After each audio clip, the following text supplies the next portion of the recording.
सलाम मसनून आदाब। नूर academy YouTube channel पर मैं आपका दोस्त साथी अताउर रहमान नूरी एक मरतबा फिर हाजिर आया हो आप लोगों के सामने। आज मुझे किसी इम्तिहान की ख़बर देना मकसूद नहीं है, ना ही मैं किसी टॉपिक को डील करना चाहता हूँ और ना ही किसी सिलेबस पर तबसरा करना है। आज मैं आया हूँ एक गुड न्यूज़ लेकर।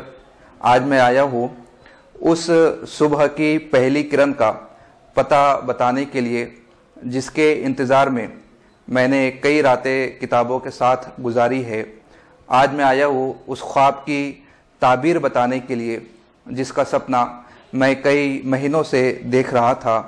अल्हम्दुलिल्लाह ताला वालिदैन की दुआओं के सदके, शरीक हयात की उल्फत के सबब, दोस्तों का प्यार, खुलूस, मोहब्बत और कुछ थोड़ी बहुत मेहनत के सबब इस साल जुलाई में सीबीएसई के ज़रिए जो नेट इम्तिहान का इनेकाद हुआ था उसे आपके खादिम ने ना सिर्फ क्वालिफ़ाई किया है बल्कि अल्हम्दुलिल्लाह ताला मैं जेआरएफ से भी सरफराज हुआ हूँ।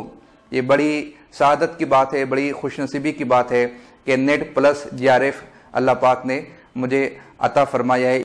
आप जानते ही होंगे कि हर साल तकरीबन 25 से 30 लाख स्टूडेंट्स नेट एग्ज़ाम में अपीयर होते हैं, मगर चंद ही ऐसे खुशनसीब होते हैं, सआदतमंद होते हैं, हार्ड वर्कर होते हैं, स्टूडियस होते हैं जिन्हें क्वालिफाई होने की सआदत मिलती है। अब ये उन लोगों की जिम्मेदारी है, उन लोगों का फरीज़ा है, उन लोगों को अपने मनसब से इंसाफ करते हुए ये काविश करनी चाहिए कि बकिया के जो स्टूडेंट्स हैं उनके लिए रहबरी का फरीज़ा अंजाम दे, गाइडलाइन बताए, स्ट्रैटेजीज बताए, अपनी स्टडी का क्राइटेरिया बताए, उन्होंने किस तरह प्लानिंग की थी, किस तरह इस टारगेट को अचीव किया था, उन तमाम नुकात को नए स्टूडेंट्स के सामने रखे ताकि वो भी कम वक्त में जल्द से जल्द इस मंजिल को हासिल कर ले। और हमारा ये चैनल इसी नेक मकसद के लिए बनाया गया है। तो आपके खादिम आपके रूबरू अपनी स्ट्रैटेजीज और प्लानिंग को शेयर करने के लिए हाजिर आया है। कामयाबी का ये सिलसिला, इसको मुख्तलिफ जहतों से, मुख्तलिफ एंगल से देखा जा सकता है।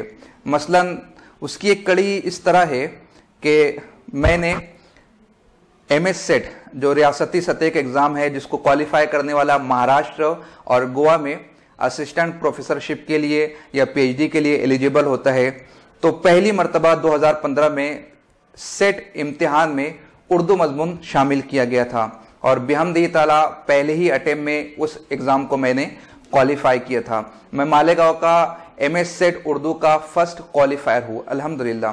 तो उसकी बेस पर फिर मैंने अपना जॉब क्रिएट करने की कोशिश की, मुख्तलिफ सीनियर कॉलेजेस में इंटरव्यूज़ दिए, फिर उसमें बहुत सारे मामला सामने आए। कहीं पर 25 लाख की डिमांड हुई तो कहीं पर 30 लाख की डिमांड हुई। तो मैं बहुत ज़्यादा नर्वस हो गया कि यार इतना हार्ड एग्ज़ाम क्वालिफाई करने के बावजूद भी इतनी सारी डिमांड सामने आ रही है। तो फिर मैंने ट्राई किया जूनियर कॉलेज में या हाई स्कूलों में, कई सारी स्कूलों में मैंने इंटरव्यूज़ दिए। उनका जो क्राइटेरिया था, चाहे वो रिटर्न एग्ज़ाम हो, लेसन हो, इंटरव्यू हो, हर एक को मैंने बेहतर तरीके से अदा करने की कोशिश की, बेहतर परफॉर्म किया, मगर किसी न किसी वजह से वहाँ पर भी मेरा सिलेक्शन नहीं हो पाया। तो मैं बहुत ज़्यादा डिसमोट था। एक दिन कब्रिस्तान में बैठा हुआ था कि यार इतना पढ़ाई करके इतने अच्छे नंबरात लाकर, नंबरात से मुराद जब मैं BA में था तो पूरी कॉलेज में टॉप किया, जब MA में था तो पूरी कॉलेज में टॉप पोजीशन हासिल किया, आउटस्टैंडिंग पोजीशन हासिल किया। उसके बाद मैंने जो जर्नलिज्म किया तो पूरे महाराष्ट्र में फर्स्ट आया और फिर पूरे इंडिया में जो ऑल इंडिया रैंकिंग होती है उसमें मेरा 4था नंबर था। उसी के बाद MS सेट पहला क्वालिफायर हूँ मैं। अब तक के 1300 आर्टिकल्स मैगजीन्स में, न्यूज़पेपर्स में, इंडिया में, अब्रॉड में पब्लिश हो चुके हैं। 10 किताबें इस उम्र में मेरी पब्लिश हो चुकी है। मैं PhD के लिए अप्लाई कर चुका हूँ। इतनी सारी एक्टिविटीज़ है, इतने सारे काम है, इतने सारे आर्टिकल्स है, बावजूद उसके कहीं पर कोई हाथ रखने को तैयार नहीं है, कोई जॉब देने के लिए तैयार नहीं। बहुत ज़्यादा मैं डिसमूड था। फिर बैठे बैठे ये ख्याल पैदा हुआ कि यार क्यों नहीं यूट्यूब चैनल पर, यूट्यूब पर सोशल मीडिया की जो वेबसाइट है उस पर कोई चैनल क्रिएट किया जाए, कोई चैनल बनाया जाए। अगर मुझे जॉब मिल जाता, अगर मुझे चांस मिल जाता, तो मैं क्लासरूम में डील करता सब्जेक्ट को, जहां पर 50 स्टूडेंट होते या 100 स्टूडेंट होते। लेकिन यूट्यूब एक ब्रॉड मीडियम है, वहां पर मैं लाखों लोगों को अपनी बात रख सकता हूं, लाखों लोगों के सामने, लाखों लोगों तक अपनी बात पहुंचा सकता हूं। और बिहम्दिल्लाह अभी 7-8 महीने का वक्त हुआ है जब हमने नूरी एकेडमी यूट्यूब चैनल का इनॉग्रेशन किया था, और देखते ही देखते हमारे पास 3 लाख व्यूवर्स आ चुके हैं। तो मैं 3 लाख लोगों तक के अपनी बात पहुंचा रहा हूं, एजुकेशन की बात, अवेयरनेस की बात, हेल्थ की बात, सोसाइटी के बेटरमेंट की बात। तो अल्हम्दुलिल्लाह ये सिलसिला इस तरह से दराज हुआ। तो बताना ये चाह रहा था कि मेरा प्लान क्या था, मेरी स्ट्रेटेजी क्या थी, मैंने किस तरह नेट जीआरएफ क्लियर किया। तो ये उसका लब्बे-लुबाब है, ये उसका खुलासा है कि अगर आप किसी की मदद करोगे तो अल्लाह पाक आपकी मदद करेगा।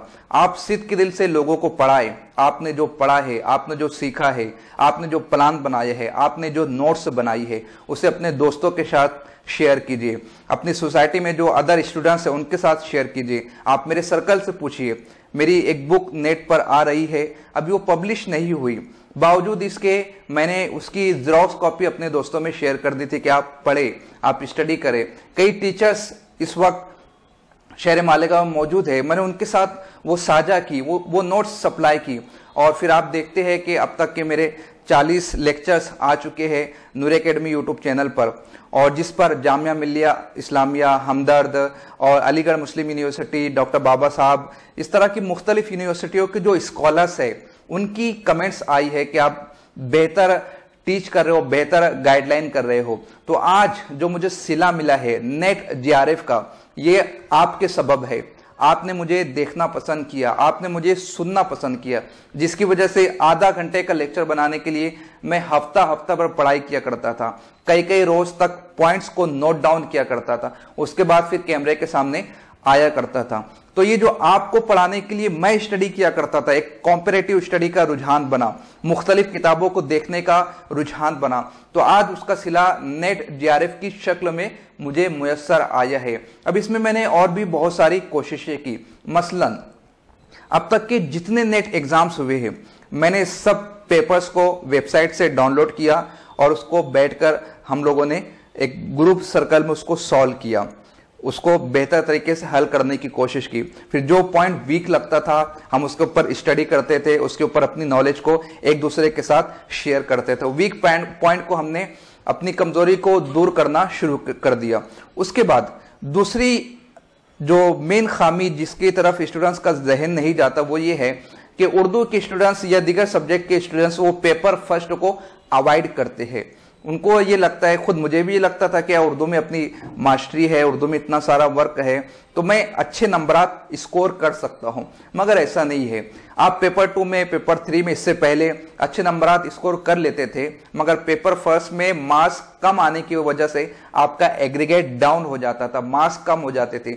इस तरह अच्छे नंबरात हासिल करने के बावजूद भी आप कट ऑफ लिस्ट में शामिल नहीं हो सकते। मेरे साथ खुद ये 2 मरतबा ट्रेजेडी हो चुकी है। रिजल्ट डिक्लेयर हुआ, सिर्फ एक मार्क्स की वजह से, एक क्वेश्चन की वजह से मैं कट ऑफ लिस्ट से बाहर हो जाता था। बड़ा दुख होता था और जहनी तनाव होता था कि यार इतनी स्टडी की और सिर्फ एक क्वेश्चन की वजह से, एक आंसर रॉन्ग हो जाने की वजह से मैं कट ऑफ लिस्ट से बाहर हो गया। लेकिन हमने हिम्मत नहीं हारी, सब्र से काम लिया, अज़्म से काम लिया, अपने टारगेट पर नजर रखी और यके बाद दिगरे उसको बेहतर से बेहतर करने की कोशिश करता रहा। और अल्हम्दुलिल्लाह ताला आज नेट जीआरएफ मैं क्वालिफाई कर चुका हूं। तो आपने क्या करना है, आपको पुराने पेपर सॉल्व करने हैं। मैं ये नहीं कहता कि उसी में से क्वेश्चन आएंगे, अब क्वेश्चन का ट्रेंड बहुत तब्दील हो चुका है, पुराने क्वेश्चंस कभी रिपीट नहीं होंगे, मगर आपको एक पैटर्न समझ में आएगा। आपको यह समझ में आएगा कि इस सिलेबस के इस पार्ट से इतने क्वेश्चन आते हैं, इस बुक पर इतने क्वेश्चन पूछे जाते हैं। फिर आप कॉम्पिटिटिव स्टडी कीजिए, अलग अलग एंगल से उसको जांचने की, परखने की कोशिश कीजिए, उसी में से, सिलेबस ही में से आपको सवालात पूछे जाएंगे, क्वेश्चन पूछे जाएंगे, इस तरह से आप उसको बेहतर तरीके से सॉल्व कर सकते हैं। मैंने 2 लेक्चर बनाए हैं किताबों के हवाले से कि स्टूडेंट्स गजल पर ये किताब पढ़े, कसीदे पर ये पढ़े, मसनवी पर ये पढ़े, दास्तान पर ये पढ़े। 2 लेक्चर हमारे चैनल पर मौजूद है, आप वहां जाकर देख सकते हैं। उसमें मैंने एक ही बात बताने की कोशिश की कि स्टूडेंट्स किसी भी गाइड पर निर्भर ना रहे, गाइड पर मुनस्सिर ना रहे, गाइड पर डिपेंड ना रहे। आप डायरेक्ट किताबों तक रिसाई हासिल करें, मेन सोर्स तक पहुंचने की कोशिश करें। कुछ लोगों ने उस पर नेगेटिव कमेंट भी की थी कि आप इतना सारा पिटारा बता रहे हो, हमसे नहीं हो पाएगा, या बहुत ज्यादा आप एग्जाम को टफ बता रहे हो।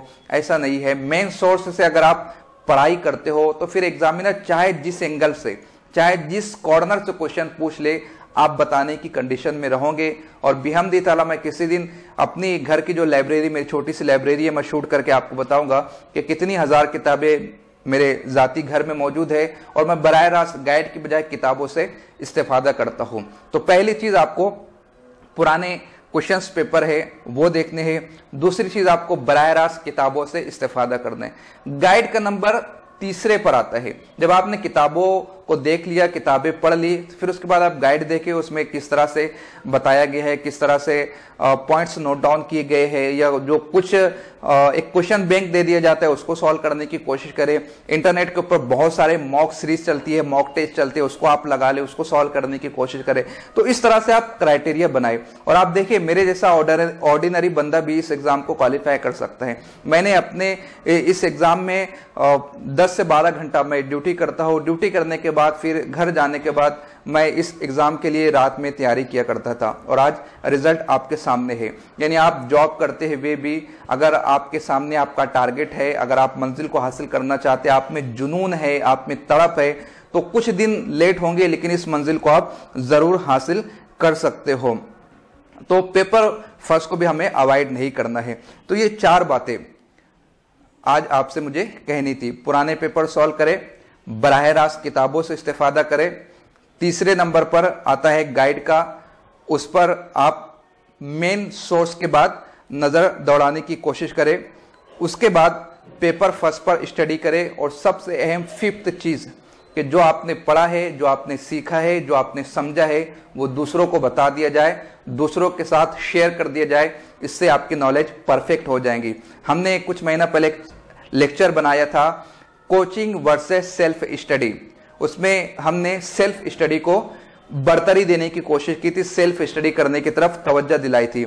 आज नमूना, आज मिसाल आपके सामने मौजूद है। मैंने किसी किस्म की कोई कोचिंग नहीं लगाई है, सिर्फ और सिर्फ सेल्फ स्टडी के जरिए से नेट प्लस JRF क्वालिफाई हुआ हूं। तो ये मेरी स्ट्रेटेजी थी, ये मेरी प्लानिंग थी।